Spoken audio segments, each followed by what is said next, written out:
சென்னை அரசு பேருந்தில் பின்பக்கமாக 5 மாணவர்கள் ஆபத்தை உணராமல் தொங்கிக் கொள்ளக்கூடிய வீடியோவானது தற்பொழுது வைரலாகி இருக்கிறது. சென்னை வேளச்சேரியிலிருந்து கிண்டி ரயில் நிலையம் நோக்கி செல்லக்கூடிய அரசு பேருந்தில் மாணவர்கள் பின்பக்கமாக தொங்கிக் கொண்டிருக்கிறார்கள். இது தொடர்பான வீடியோ தற்பொழுது சமூக வலைதளங்களில் வைரலாகி வருகிறது.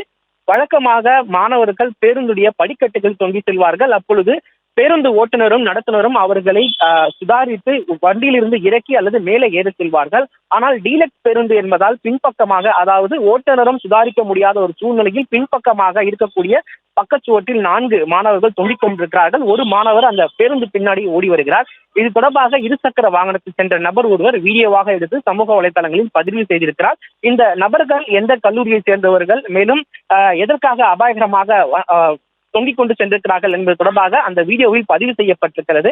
உடனடியாக மாநகர பேருந்து ஓட்டுநர் சரி, அதே போன்று போக்குவரத்து போலீசாரும் அவர்களை கண்காணித்து எந்த கல்லூரியை சேர்ந்தவர்கள் என அவர்கள் மீது நடவடிக்கை எடுக்க வேண்டும் எனவும் ஒரு கோரிக்கை வைத்திருக்கிறார்கள்.